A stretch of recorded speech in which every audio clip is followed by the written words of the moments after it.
નમસ્કાર મિત્રો, આપણે એરોમેટિક સંયોજન જે છે એની એસિડિક પ્રબળતા અંગે આપણે ચર્ચા કરીએ છીએ. એરોમેટિક સંયોજન, એરોમેટિક કાર્બોક્સિલિક એસિડ સંયોજનની એસિડિક પ્રબળતા એના અંગે આપણી ચર્ચા ચાલુ છે. તો હવે ભાઈ એરોમેટિક કાર્બોક્સિલિક એસિડ સંયોજનની પ્રબળતા પહેલા આપણે પ્લસ આર ઇફેક્ટ અને માઇનસ આર ઇફેક્ટ વિશે જરા સમજૂતી મેળવી લઈએ, જેથી કરીને આપણે અહીંયા સમજવું સરળ પડશે. બરોબર, ધ્યાન રાખજો મિત્રો. આપણે કોઈ પણ બેન્ઝીન ચક્ર જે છે એની સાથે માની લો કે NH2 સમૂહ જે છે એ જોડાયેલો છે. કોણ જોડાયેલો છે? NH2 એટલે એમિનો. એની પાસે અબંધકારક ઇલેક્ટ્રોન યુગ્મ રહેલા હોય. હવે તો તમને ખ્યાલ જ છે ભાઈ કે ભાઈ એમિનો સમૂહ જે છે એ પોતાના ઇલેક્ટ્રોન અહીંયા ડોનેટિંગ કરે એટલે આ બંને ઇલેક્ટ્રોન જે છે અહીંયા શિફ્ટ થાય એટલે નેક્સ્ટ બંધારણ જે છે એ આપણે આવું દર્શાવી શકીએ કે અહીંયા આ બેન્ઝીન ચક્રમાં આવા ફેરફાર થશે. અહીંયા ડબલ બંધનું નિર્માણ થાય. આ NH2 આ પોઝિટિવ થાય કેમ કે એને બે ઇલેક્ટ્રોન ડોનેટ કર્યા. આ ઇલેક્ટ્રોન અહીંયા શિફ્ટ થાય એટલે આ નેગેટિવ ઘટક થાય અને બાકીનું જે બંધારણ છે એમનું જે છે તે રહેશે. બરાબર છે, જેને આપણે સંસ્પંદન બંધારણ કહી શકીએ. બરાબર છે. રેઝોનન્સ થવા માટે થઈ હંમેશા જે પણ લોન પેરની બાજુમાં સિંગલ બંધ અને પછી તરફ ડબલ બંધ હોય ત્યારે એટલે ટૂંકમાં એકાંતરે ડબલ બંધ અને લોન પેર ઇલેક્ટ્રોન આવેલા હોય તો શક્ય બને. બરાબર છે. પોઝિટિવ ચાર્જ નેગેટિવ ચાર્જ આવેલો હોય તો શક્ય બને. તો જ આ પ્રકારની ઘટનાઓ જોવા મળે. એટલે રેઝોનન્સ માટે આ બધી વસ્તુઓ બહુ અતિ મહત્વની ઘટના છે. બરાબર છે, જેમાં આપણે પ્લસ આર અને માઇનસ આર અસર સમજીએ છીએ. હવે સમજો. બરોબર, તો આ બંને શિફ્ટ થયા. હવે આ જે છે નેક્સ્ટ પોઝિશન બતાવવા જઈએ તો જ્યારે આ બંને અહીંયા આમ શિફ્ટ થાય ત્યારે આ બંને અહીંયા શિફ્ટ થાય. બરોબર, સમજો અહીંયા. તો આ ડબલ બંધ જે છે એના આરે આપણે NH2 પ્લસ એમનમ જે છે એમનમ આ બંને ઇલેક્ટ્રોન અહીંયા શિફ્ટ થઈ ગયા એટલે ડબલ બંધમાં નિર્માણ પામી ગયો. આ બંને ઇલેક્ટ્રોન અહીંયા શિફ્ટ થયા એટલે આપણે નેગેટિવ બતાવી દઈએ. તો અહીંયા આ ઓર્થો સ્થાન સક્રિય થયું, આ પેરા સ્થાન સક્રિય થયું. બરાબર છે. ત્યાર પછીની પોઝિશન પ્રમાણે તમે જોવા જાઓ તો NH2 આ પ્લસ આ ડબલ બંધ જે છે આ અહીંયા શિફ્ટ થશે તો આ અહીંયા શિફ્ટ થશે એટલે આ બંને નેગેટિવ ચાર્જ સાથે અને અહીંયા જે છે એ અહીંયા આ દ્વિબંધ જે છે એ આ રીતે શિફ્ટિંગ પામે છે. તો મિત્રો અહીંયા પણ તમે જુઓ તો ઓર્થો સ્થાન જે છે એના ઉપર આ અસર જોવા મળી. બરાબર છે. હવે આ જે અસર અહીંયા જોવા મળે છે આ એમિનો સમૂહ દ્વારા એમાં ઇલેક્ટ્રોન બેન્ઝીન તરફ એટલે કે બેન્ઝીન ચક્રમાં જાય છે, જેને આપણે પ્લસ આર ઇફેક્ટ કહેતા હતા. પ્લસ આર અસર આવું આપણે શીખી ગયા છીએ. બરાબર છે, પણ અહીંયા અતિ મહત્વનું છે, ખાસ ધ્યાનમાં રાખજો. બીજી અસર છે માઇનસ આર અસર. દાખલા તરીકે આપણે બેન્ઝીન ચક્ર સાથે નાઇટ્રો સમૂહ જોડી દે. નાઇટ્રો N ડબલ બંધ O અને સ્વર્ગ સંયોજક બંધથી આપણે O બતાવી દઈએ. બરાબર છે. હવે મિત્રો અહીંયા તમે જોવા જાવ તો આ જે છે એની પાસે બે ચાર ઘટકો જે છે ઇલેક્ટ્રોન રહેલા હોય પણ આપણે દર્શાવવાની જરૂરિયાત નથી. આપણે એમ કહીએ કે ભાઈ આ બે ઇલેક્ટ્રોન અહીંયા શિફ્ટ થાય. બરાબર, સમજો. તો આ બંને ઇલેક્ટ્રોન અહીંયા શિફ્ટ થાય. બરાબર, તો નેક્સ્ટ બંધારણ જે છે નેક્સ્ટ બંધારણ એ આ ટાઈપનું મળશે આપણે. અહીંયા ડબલ બોન્ડ આવી ગયા, અહીંયા N, અહીંયા સિંગલ બોન્ડ થઈ જાય. આ ઓર્થો છે, આ ઓર્થો. બરાબર છે, એટલે આ ઓર્થો. હવે આ સિંગલ બંધ થઈ, આ ઓક્સિજન પાસે અહીંયા બે ઇલેક્ટ્રોન આવ્યા એટલે એ નેગેટિવ ચાર્જ થયો. આ સિંગલ બંધ થઈ ગયો. આ તો જે સ્વર્ગ હતો એનો એ જ છે, એમાં કાંઈ ફેર નથી. આ બે અહીંયા શિફ્ટ થઈ ગયા એટલે અહીંયા પોઝિટિવ ચાર્જ આવ્યો. બરોબર, સમજો, ખાસ ધ્યાનમાં રાખજો. બરાબર છે. કયું સ્થાન છે? ઓર્થો. હવે મિત્રો આ જ વસ્તુ આગળ વધારતા જાય. અહીંયા ડબલ બોન્ડ N, આ સિંગલ બંધ, આ નેગેટિવ લઈ લે. આપણે બે ઇલેક્ટ્રોન અહીંયા શિફ્ટ કર્યા હતા એ એઝ યુઝ્યુઅલ જે છે. હવે આ પોઝિટિવ ચાર્જ નાબૂદ કરવા માટે આ અહીંયા શિફ્ટ થાય તો અહીંયા પોઝિટિવ ચાર્જ અહીંયા શિફ્ટ થાય એટલે આ અહીંયા અને આ પોઝિટિવ ચાર્જ થયો એટલે ઇલેક્ટ્રોન ઘનતા અહીંયા પેરા સ્થાનમાં ગઈ હતી, અહીંયા ઓર્થો સ્થાનમાં ગઈ હતી. બરાબર, સમજો. બરાબર છે. અને ત્યાર પછી આ શિફ્ટિંગ જે છે આ અહીંયા શિફ્ટ થાય એટલે ચાર્જ જે છે અહીંયા શિફ્ટ થાય એટલે આ ઓર્થો સ્થાનમાં ફરીથી પાછો ચાર્જ જે છે શિફ્ટ થયો. તો આ રીતે તમે આ સંસ્પંદન બંધારણો જે છે અગાઉ આપણે શીખી ગયા એ જ પ્રમાણે આપણે દર્શાવીએ છીએ, એમાં કોઈ નવી વાત કરતા નથી. પણ અહીંયા ભાઈ સમજવા શું મળ્યું? Ortho para ortho. તો તમે જુઓ પ્લસ આર અસર કે માઇનસ આર અસર એ ઓર્થો અને પેરા સ્થાનમાં જ જોવા મળે છે. ઓર્થો પેરા ઓર્થો, બરાબર છે, ઓર્થો પેરા ઓર્થો, બરાબર છે. એટલે આમાં બધાયમાં મેટા બાયપાસ થાય. એટલે મારો કહેવાનો અર્થ એવો છે કે મેટાને પ્લસ આર કે માઇનસ આર અસરની ઇફેક્ટ બહુ ઓછી થાય. મિત્રો આ મુદ્દો બહુ મહત્વનો છે અને આ મુદ્દાના આધારે આપણે એસિડિક પ્રબળતા સમજવી છે. એસિડિક પ્રબળતા સમજવી છે એટલે મહત્વનો કીધો છે, બરાબર છે. તો અહીંયા પેલી એક પાયાની બાબત આપણે કીધી, એરોમેટિક કાર્બોક્સિલિક એસિડ સંયોજનમાં પ્રબળતા સમજવા માટે પ્લસ આર અને માઇનસ આર ઇફેક્ટને ધ્યાનમાં લેવી પડે. સાથે સાથે માઇનસ આઈ અને પ્લસ આઈ ઇફેક્ટને પણ ધ્યાનમાં લેવી પડે, એટલે ઇન્ડક્ટિવ ઇફેક્ટ, બરાબર છે. તો અહીંયા જુદા જુદા સમૂહોની ઇન્ડક્ટિવ ઇફેક્ટ જે છે એ જુદી જુદી હોય. તો અહીંયા આપણે 4 અસર ઉપર પ્રાધાન્ય કરી, એક પ્લસ આર અસર, એક માઇનસ આર અસર, એક પ્લસ આઈ અસર, એક માઇનસ આઈ અસર, બરાબર છે. તો મિત્રો તમને ખબર છે કે જેમ આ માઇનસ ઇફેક્ટોનું પ્રમાણ વધે, કોનું પ્રમાણ વધે? માઇનસ આઈ ઇફેક્ટનું પ્રમાણ વધે, બરાબર છે. આ બધા એવા છે કે જે એસિડિક પ્રબળતા વધારે, એસિડિક પ્રબળતા વધારે. જ્યારે આ બધા ગ્રુપ એવા છે કે જે એસિડિક પ્રબળતા ઘટાડે. ખાસ ધ્યાનમાં રાખજો, બરાબર છે. હા, બીજી વાત કે ભાઈ અહીંયા ઘણીવાર એવું થાય, દાખલા તરીકે તમે ટોલ્યુઇનનો જ વિચાર કરવા જાઓ, ભાઈ આ બેન્ઝીન ચક્ર જે છે એની સાથે આ મિથાઇલ ગ્રુપ જોડાયેલું છે, બરાબર છે. તો ભાઈ આમાં ઇલેક્ટ્રોન તો છે નહીં, તો આ કઈ સંસ્પંદન ન કરી શકે, બરાબર છે. અહીંયા પ્લસ આઈ માઇનસ આઈ ઇફેક્ટના આધારે વાત ન કરે, પણ આ પ્રણાલી હંમેશા હાઇપર કોન્જ્યુગેશન સાથે સંકળાય. હાઇપર કોન્જ્યુગેશન આમાં શક્ય બને. એટલે આ સિગ્મા બોન્ડ જે છે એના ઇલેક્ટ્રોન દ્વારા હાઇપર કોન્જ્યુગેશન શક્ય બને. તો ભાઈ આવી 3 ઘટનાઓ પ્લસ આર અસર, માઇનસ આર અસર અથવા હાઇપર કોન્જ્યુગેશન, એના કારણે પ્રણાલી જે છે એ સ્થિરતા પામતી હોય અને જે એસિડિક પ્રબળતા ઉપર અહીંયા અસર કરે. એટલે ખાસ ધ્યાનમાં રાખજો. સિમ્પલ વસ્તુ કીધી, પ્લસ આર અસર અથવા પ્લસ આઈ અસર હશે તો એસિડિક પ્રબળતા ઘટાડશે. માઇનસ આર અથવા માઇનસ આઈ અસર હશે તો એસિડિક પ્રબળતા શું કરે છે? વધારે છે.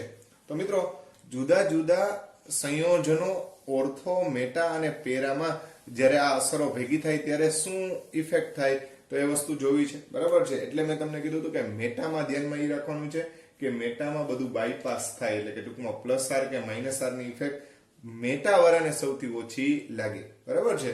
તો એના આધારે હવે કેટલાક આપણે ઉદાહરણો જોતા જઈએ અને નક્કી કરીએ કે ભાઈ કોની એસિડિક પ્રબળતા વધારે હોય અને શા માટે, કોના કરતા વધારે, એ પણ આપણે નક્કી કરીએ.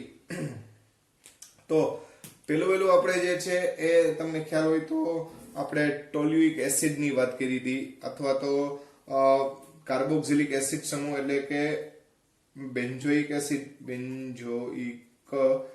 એસિડ માં મિથાઇલ સમૂહ જે છે એના સંદર્ભમાં વાત કરીએ, બરાબર છે. હવે મિત્રો અહીંયા મિથાઇલ સમૂહ જે છે એ પ્લસ આર અસર કે માઇનસ આર અસર સાથે સંકળાયેલો નથી, પણ હમણાં જ વાત કરી આ હાઇપર કોન્જ્યુગેશન સાથે સંકળાયેલો છે, કોન્જ્યુગેશન સાથે સંકળાયેલો છે. તો આવું એક ધ્યાનમાં રાખવાનું. બીજી એક બહુ મહત્વની બાબત જે અહીંયા સમજવાની છે, ભાઈ પ્લસ આર વાળો હોય કે માઇનસ આર વાળો હોય, ઓર્થો સાથે જોડાયેલ ઘટક જેની એસિડિક પ્રબળતા મહત્તમ હોય, આ ખાસ ધ્યાનમાં રાખજો, મહત્તમ હોય, જેને ઓર્થો ઇફેક્ટ કહેવાય. ઓર્થો ઇફેક્ટ મેજોરિટી સંયોજનમાં તમે જોશો કે એનું ઓર્થો સંયોજન છે ને એ સૌથી વધારે પ્રબળ હશે. એનું કારણ છે કે કાર્બોક્સિલિક એસિડ સંયોજન જે છે એ ઓર્થો સાથે સરળતાથી ઇલેક્ટ્રોન ટ્રાન્સફરિંગ કરી શકે એટલા માટે થઈ એને ઓર્થો ઇફેક્ટ કહેવાય. એટલે આપણે અહીંયા ઓર્થોની પ્રબળતા માટે એક જ શબ્દ બોલશું, ઓર્થો ઇફેક્ટ. ધ્યાનમાં રાખજો, બરાબર છે. એ પ્લસ આર હોય કે માઇનસ આર હોય એનાથી એને કઈ લેવા દેવા નથી, ગમે એ હોય એના માટે ઓર્થો ઇફેક્ટ બધાને લાગુ પડે જ, બરાબર છે. તો હવે મિત્રો અહીંયા બે ઘટના જો અહીંયા આપણે આપણી પાસે માની લો કે કાર્બોક્સિલિક એસિડ નું બંધારણ હું લખું એટલે આ બેન્ઝોઇક એસિડ. હવે આ ભાઈ બેન્ઝોઇક એસિડ ની અંદર આપણે મિથાઇલ સમૂહ જે છે એ ઓર્થો સ્થાનમાં નાખ્યો માની લ્યો કે, પછી આપણે જે છે એ કાર્બોક્સિલિક એસિડ જે છે એના મેટા સ્થાનમાં મિથાઇલ નાખ્યો અને પછી જે છે એ આપણે એના પેરા સ્થાનમાં મિથાઇલ સમૂહ ઉમેર્યો, બરાબર છે. હવે આપને પ્રશ્ન એ થાય કે આમાં પ્રબળતાનો ક્રમ કઈ રીતે નક્કી કરવો. તો આ 1, 2, 3 અને 4 આ ઓર્થો, આ મેટા, આ પેરા અને આ બેન્ઝોઇક એસિડ, બરાબર છે. Ortho methyl benzoic acid, meta methyl benzoic acid, para methyl benzoic acid. હવે મિત્રો અહીંયા એસિડિક પ્રબળતામાં મેં તમને પહેલા જ કીધું કોઈ પણ સંયોજનમાં તમારે આંખું વીંચીને ટૂંકમાં ઓર્થો અસરના આધારે તમે એવું કહી શકો કે ઓર્થો બેન્ઝોઇક એસિડ જે છે એટલે ઓર્થો મિથાઇલ બેન્ઝોઇક એસિડ જે છે એની ઓર્થો મિથાઇલ બેન્ઝોઇક એસિડ સૌથી વધારે પ્રબળ ગણવાનો રહે. હવે વાત આવે છે કયા બે ઘટકોની વાત આવે? બેન્ઝોઇક એસિડ, મેટા અને પેરા ઘટક એની વાત આવે, બરાબર છે. તો આ બંને ઘટકોમાં આની પહેલા આપણે ચર્ચા કરી હતી કે ભાઈ મિથાઇલ સમૂહ જે છે એની પ્લસ આઈ અસર હોય. હવે મિત્રો પ્લસ આઈ અસર શું કરે? એસિડિકતા વધારે કે ઘટાડે? તો કે ભાઈ ઈ ઘટાડે, બરાબર છે. એનો મતલબ એમ થયો કે બેન્ઝોઇક એસિડ કરતા આ બેન્ઝોઇક એસિડ જે છે એના કરતા આ બંને ઓછા એટલે કે નિર્બળ એસિડિક વૃત્તિ ધરાવતા હોય એવી વાત થઈ, બરાબર છે. બીજી વાત મેં તમને પહેલા જ કીધું કે ભાઈ કોઈ પણ અસર જે છે એ મેટાને ઇફેક્ટ ઓછી કરે. તો આ ઘટાડવા વાળા છે ને, આ બધા છે કેવા ઘટાડવા વાળા, તો આને એટલી બધી અસર ન કરે જેટલી પેરાને કરે, બરાબર છે. એટલા માટે થઈ અને બેન્ઝોઇક એસિડ જે છે એનું મેટા સ્વરૂપ પછી આવે અને લાસ્ટમાં પેરા સ્વરૂપ આવે. ખાસ ધ્યાનમાં રાખજો. એટલે પેરાની સૌથી ઓછી એસિડિક વૃત્તિ હશે, એનાથી વધારે મેટા, એનાથી વધારે બેન્ઝોઇક અને એનાથી વધારે સૌથી વધારે ઓર્થોનિક. પેલા જ કીધું ભાઈ ઓર્થો ઇફેક્ટ, અને શબ્દ શું યાદ રાખવાનો? ઓર્થો ઇફેક્ટમાં હંમેશા પહેલા નંબરે જ હોય. પછી આ મિથાઇલ સમૂહ એવા છે કે જે એસિડિક પ્રબળતા ઘટાડે, પણ પેલા જ વાત થઈ કે મેટા બાયપાસ થાય એટલે મેટાને કોઈ અસર કરે નહીં, છતાં પણ આના કરતા તો ઓછી જ હોય, પણ પેરા કરતા એની કેવી ગણાય? વધારે ગણાય. તો આ રીતે તમે આને સમજાવી શકો, બરાબર છે. તો લખાણમાં લખવું હોય તો આપણે લખી શકીએ કે હાઇપર કોન્જ્યુગેશન મિથાઇલ સમૂહના હાઇપર કોન્જ્યુગેશન ઘટના જે છે એના કારણે થઈ અને શું જોવા મળશે? તો કે અહીંયા હાઇપર કોન્જ્યુગેશનના કારણે થઈને બેન્ઝોઇક એસિડની અંદર આ મેટા ને પેરા સ્થાનમાં ઘટકો જે છે એ બેન્ઝોઇક એસિડ કરતા પ્રબળતા ઘટી જશે. પણ એક અહીંયા આની વધારે હોવાનું કારણ ઓર્થો ઇફેક્ટ. કઈ ઇફેક્ટ? Ortho effect. રેડી? તો અહીંયા મિથાઇલમાં હાઇપર કોન્જ્યુગેશન આપણને જોવા મળ્યું. હવે મિત્રો અહીંયા સમૂહ બદલે ને ભાઈ એટલે બધા નિયમ બદલી જાય. જેમ કે હવે આપણે ફિનોલ યુક્ત બેન્ઝોઇક એસિડ એટલે હાઇડ્રોક્સિલ સમૂહ યુક્ત બેન્ઝોઇક એસિડ ની વાત કરીએ એટલે બેન્ઝોઇક એસિડમાં આપણે OH સમૂહ દાખલ કરીએ. બેન્ઝોઇક એસિડમાં OH સમૂહ, બરાબર, હાઇડ્રોક્સિલ સમૂહ જે છે એ આપણે દાખલ કર્યો. તો આવા સંજોગોની અંદર ફરીથી પાછા આપણી પાસે બેન્ઝોઇક એસિડ તો છે જ, આપણી પાસે આ બેન્ઝોઇક એસિડ COOH સાથે સાથે બેન્ઝોઇક એસિડ જે છે એની અંદર ઓર્થો સ્થાનમાં OH આવે, મેટા સ્થાનમાં OH આવે અને સાથે સાથે પેરા સ્થાનમાં OH આવવાનો જ છે ભાઈ, એમાં કઈ ના તો પડવાની છે નહીં. COOH અને અહીંયા OH. તો હવે અહીંયા ભાઈ હાઇપર કોન્જ્યુગેશન નથી, અહીંયા ઓક્સિજન પાસે ઓલા બંધકારક ઇલેક્ટ્રોન યુગ્મ હોય એટલે અહીંયા આ જે OH સમૂહ જે છે OH સમૂહ એની અહીંયા તમને બે ઇફેક્ટ જોવા મળે, બરાબર છે. એક તો પ્લસ આર અસર એવું કહી શકાય કે નહીં, અને માઇનસ આઈ અસર. હવે મિત્રો આ અસર જે છે ને ભાઈ, આ અસર શું કરે તો કે એસિડિકતા ઘટાડે, આ એસિડિકતા ઘટાડે, સમજો બરાબર. અને આ જે છે એ શું કરે તો કે ભાઈ એસિડિકતા વધારે, પાકું ને, બરાબર છે. આ વધારો કરે અને ઓલી શું કરે, ઘટાડો કરે. હવે પણ આ માઇનસ આઈ અસર એની એટલી બધી પ્રબળ નથી, એટલે પ્રમાણમાં OH ની માઇનસ આઈ અસર નિર્બળ છે, એટલે આ વસ્તુ ધ્યાનમાં રાખજો. પણ પ્લસ આઈ અસર વધારે છે, બરાબર છે. પ્લસ આઈ અસર જે છે એ કેવી છે, વધારે છે, સાપેક્ષમાં માઇનસ આઈ અસર જે છે એ ઓછી છે. એટલે આ વધારો જે કરવો જોઈએ એ અમુકની એસિડિકતા ઘટાડશે, અને આ અસર નિર્બળ છે એટલે એસિડિકતા એટલી બધી વધારી શકશે નહીં. તો અહીંયા તમે પહેલા નંબરે તો ઓર્થો ઇફેક્ટ, આ ઓર્થો ઇફેક્ટ પહેલા નંબરે જ રાખવી પડે હંમેશા. એટલે બેન્ઝીન ચક્ર જે છે એમાં COOH સાથે OH સમૂહ ઓર્થો સ્થાન ઉપર હોય એ આપણે કેટલા નંબરે રાખી દઈએ, પહેલા નંબરે. સ્વાભાવિક વસ્તુ છે, માઇનસ આઈ અસરના કારણે જો બેન્ઝોઇક એસિડમાં એવો ઘટક દાખલ થાય તો એની એસિડિક પ્રબળતા બેન્ઝોઇક એસિડ કરતા વધી જવી જોઈએ. પણ કયા સ્થાનમાં, બરાબર છે. તો ભાઈ માઇનસ આઈ અસર કરતા તો પ્લસ આર અસર વધારે છે. હવે આર અસર ક્યાં ક્યાં અસર કરે, ઓર્થો અને પેરામાં, બરાબર છે. તો અહીંયા અસર કરે અને અહીંયા તો ઓર્થોને તો આપણે પહેલા લઈ લીધો છે. હવે વાત આવી પેરામાં. તો પેરામાં કઈ અસર, પ્લસ આર અસર, તો પ્લસ આર અસર તો એસિડિકતા ઘટાડે, એટલે પેરા સ્થાનની એસિડિકતા સૌથી ઘટી જશે. એટલે આ છેલ્લા નંબરે આપણે કોને જવા દેશું, આપણે પેરા સ્થાનને જવા દેશું. ખ્યાલ આવે છે, બરાબર છે. હવે વાત વધી આ બંનેનો ક્રમ, આ બંનેનો ક્રમ 1, 2, 3 અને 4. તો 4 નંબર સૌથી છેલ્લે, 2 નંબર સૌથી પહેલા. હવે 1 અને 3 ની કોમ્પિટિશન છે ભાઈ, બરાબર છે. તો સ્વાભાવિક છે કે બેન્ઝોઇક એસિડ કરતા મેટામાં ફક્ત માઇનસ આઈ અસર જ થાય, કેમ કે મેટામાં આર અસર ક્યારેય લાગુ પડતી નથી. પહેલા જ આપણે વાત કરી હતી, બરાબર છે. એટલે ખાસ ધ્યાનમાં રાખજો. તો માઇનસ આઈ અસર તો એસિડિકતા વધારે, તો બેન્ઝોઇક એસિડ કરતા આ આપણો સાદો બેન્ઝોઇક એસિડ છે, બરાબર છે, એના કરતા એના મેટા સ્થાનની અંદર કોણ હોય, OH, તો એની એસિડિક પ્રબળતા વધી જાય. અહીંયા માત્ર માઇનસ આઈ અસર કામ કરે, અહીંયા માઇનસ આઈ અને પ્લસ આર અસર કરે. એમાં પ્લસ આર ની અસરકારકતા વધારે છે, માઇનસ ની ઓછી છે. મેટામાં અહીંયા આર કઈ ઇફેક્ટ કરે જ નહીં, અને આ ઓર્થો ઇફેક્ટ કહેવાય, આ ઓર્થો ઇફેક્ટ કહેવાય, બરાબર છે. અને આ તો આપણો બેન્ઝોઇક એસિડ છે જ. તો એટલે આનો ક્રમ તમે એસિડિકતાનો આવો આપી શકો મિત્રો. Plus R, minus R, plus I, એના આધારે જ બધું સમજવાનું છે. એટલે અહીંયા એસિડિક પ્રબળતા ખાસ ધ્યાનમાં રાખજો. આવા ક્રમ આપણને પૂછી શકે. ત્યાર પછીનો નેક્સ્ટ ગ્રુપ આપણે વિચારીએ તો ત્યાર પછી બેન્ઝોઇક એસિડની અંદર આપણે OCH3 સમૂહને દાખલ કરીએ. કયા સમૂહને? OCH3. મિત્રો OCH3 જે છે એ જ્યારે પણ દાખલ થાય, જેને આપણે એનેસિક એસિડ તરીકે પણ ઓળખતા હતા, એનેસિક એસિડ, બરાબર છે. તો એમાં પણ પ્રબળતાનો ક્રમ સેમ ટુ સેમ આપણે રાખી શકીએ.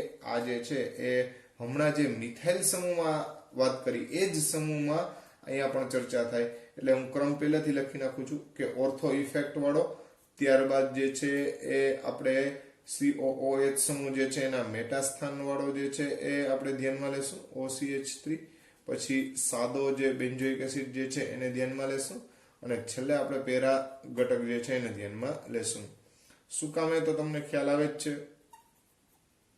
અહીંયા પણ આ OCH3 સમૂહ જે છે એની પ્લસ આર અસર અને માઇનસ આઈ અસર. હવે મિત્રો અહીંયા એ વસ્તુ ખાસ ધ્યાનમાં રાખજો. OCH3 ની માઇનસ આઈ ઇફેક્ટ જે છે એ OH કરતા ઓછી, બરાબર છે. એટલે એ વસ્તુ ધ્યાનમાં રાખજો. બીજી એક વાત કે ભાઈ અહીંયા શું થાય એ વસ્તુ એક સમજી લ્યો. આગળમાં કાર્બોક્સિલિક એસિડ જે છે એની સાથે OH હતો, અને અત્યારે જે છે એ કાર્બોક્સિલિક એસિડ જે છે COOH એની સાથે OCH3 છે. આ ઓર્થો ઇફેક્ટની વાત કરીએ છીએ આપણે. તો અહીંયા આને આપણે આમ લખી શકીએ, C ડબલ બંધ O અને OH આવી રીતે લખીએ, બરાબર છે. એટલે કાર્બોક્સિલિક એસિડ સંયોજન જે છે એના સંદર્ભમાં આપણે વિચાર કરીએ. તો મિત્રો અહીંયા કાર્બોક્સિલેટ આયન બને એટલે આ એસિડિક પ્રબળતા માટે જવાબદાર H જ્યારે દૂર થાય ત્યારે આ જે છે એ આની સાથે હાઇડ્રોજન બંધથી સંકળાઈ જાય, બરાબર છે. જ્યારે આમાં આ H આપણે દૂર કરી નાખીએ એટલે નેગેટિવ આયન જે છે એ અહીંયા આવી રીતે સંકળાઈ શકે નહીં, એટલે આમાં એવું શક્ય નથી, આમાં એવું શક્ય છે, માટે આની સ્થિરતા વધી જાય. એટલે ખાસ ધ્યાનમાં રાખજો તો કે ફિનોલિક કાર્બોક્સિલિક સંયોજન જે છે એટલે આપણે COOH અને OH સમૂહ ધરાવતો ઘટક જે છે એ આના કરતા વધારે એસિડિક હોય, બરાબર છે. તો મિત્રો અહીંયા આ બંનેની એસિડિકતા લગભગ સમાન મળે છે. એનું એક જ રીઝન આપણે એમ કીધું કે ભાઈ આના કરતા આની ઓછી છે, અને એ એટલી ઓછી છે કે મેટા અને આ બેની લગભગ સમાન થઈ જાય, બરાબર છે. બાકી જે રૂલ્સ આપણે સમજાવ્યા એ જ પ્રમાણે પ્લસ આર અસર માઇનસ આઈ અસર, આર અસર એસિડિકતા ઘટાડે, માઇનસ આઈ અસર વધારે, બરાબર છે. અહીંયા આઈ અને આર વાળી અસર જે છે એ અહીંયા લાગુ પડશે, અહીંયા નો લાગુ પડે, આર વાળી અસર નો લાગુ પડે, માઇનસ આઈ અસર વાળી લાગુ પડે, પણ આર ઇફેક્ટ વધારે જોરદાર છે માઇનસ આઈ અસર કરતા, એટલે આની એસિડિક પ્રબળતા સાવ ઘટી જાય. અહીંયા પ્લસ આર અસર લાગુ જ નથી પડતી, માત્ર માઇનસ આઈ અસર, તો માઇનસ આઈ ના કારણે થઈને એસિડિકતા વધે. બીજું આ જે છે એ આના જેટલો સ્થાયી નથી, એટલે આની પ્રમાણમાં એસિડિક પ્રબળતા ઓછી હોય, એટલે આ બેની લગભગ સમાન હોય એવું આપણને પ્રાપ્ત થાય. બાકી સામાન્ય ક્રમ જે છે એ આપણે જે સમજાવીએ છીએ એ જ મુજબ તમારે આ એનિસિક એસિડ અથવા મિથોક્સી સમૂહ ધરાવતો કાર્બોક્સિલિક એસિડ જે છે એના માટે તમે આવું સમજૂતી આપી શકો. ત્યાર પછી મિત્રો નાઇટ્રો સમૂહ જોડાયેલો હોય એના માટે વાત કરીએ તો નાઇટ્રો સમૂહ જે છે એમાં પણ આપણે આ જ રીતના સમજૂતી આપશું. નાઇટ્રો સમૂહ જે છે પણ હવે અસર બદલી જશે. નાઇટ્રો સમૂહ બેન્ઝોઇક એસિડમાં કયો સમૂહ જોડાય? NO2. તો મિત્રો નાઇટ્રો સમૂહ જે છે એ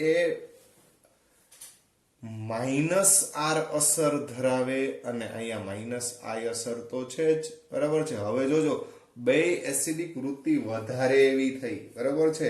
તો મિત્રો માઇનસ આઈ અસર ઓર્થો અને પેરા બેને લાગુ પડે, બરાબર છે. એટલે સ્વાભાવિક વસ્તુ છે, ઓર્થોનો તો અનબીટન જ છે. પેલા ઓર્થો ઇફેક્ટ વાળાને તો પેલા લઈ જ લેવાનો છે આપણે કાર્બોક્સિલિક એસિડ, અને સાથે ઓર્થોમાં નાઇટ્રો મૂકી દીધો. હવે પેરાની સૌથી વધી જાય, બરાબર છે. એટલે બીજા નંબરે કોણ આવી જાય? પેરા. શા માટે ભાઈ પેરાને અહીંયા લીધો એ ખ્યાલ આવી ગયો બધાને, બરાબર છે. એનું કારણ છે માઇનસ આર અસર અને માઇનસ આઈ ઇફેક્ટ ઓર્થો ને પેરામાં સૌથી વધારે હોય.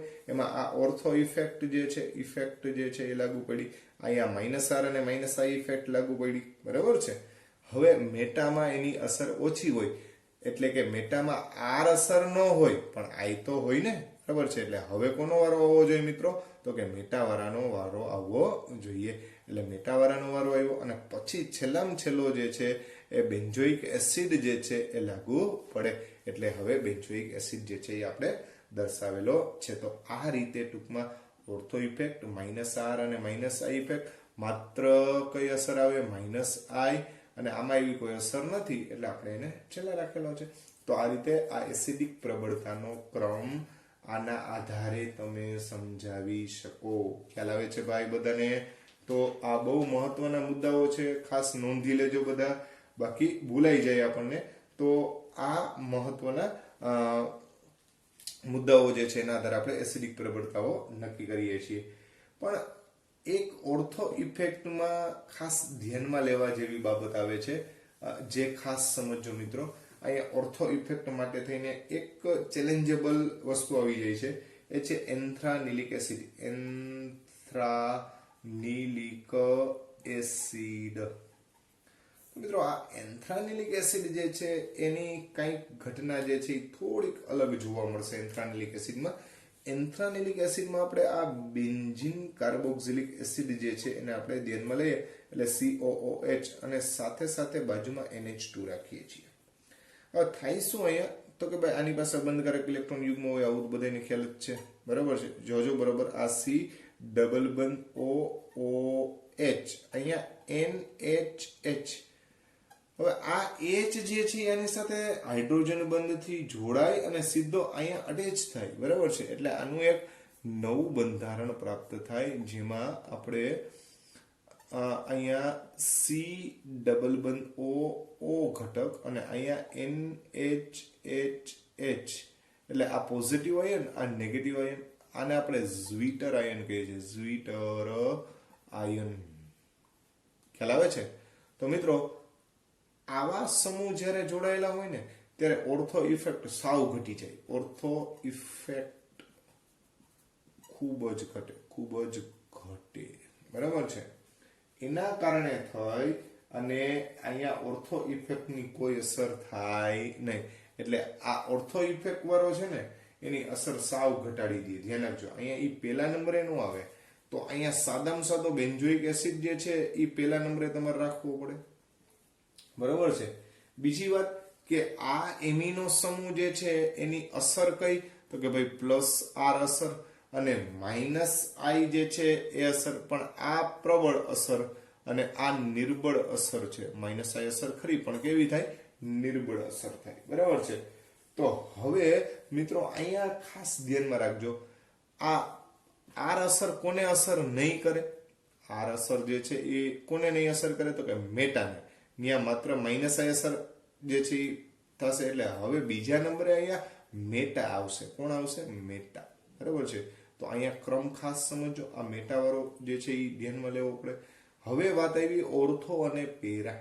તો સ્વાભાવિક વસ્તુ છે કે ઓર્થો ઇફેક્ટ એ પેરા કરતા તો પ્રબળ જ હોય. બીજું પેરામાં પ્લસ આર અને માઇનસ આઈ બે ધ્યાનમાં લેવી પડે. પણ આ પ્રબળ છે ને આ નિર્બળ છે. એટલે આ એસિડિકતા ઘટાડે એવી છે ને આ એસિડિકતા વધારે એવી છે. પણ વધારા કરતા ઘટાડો જાજો છે.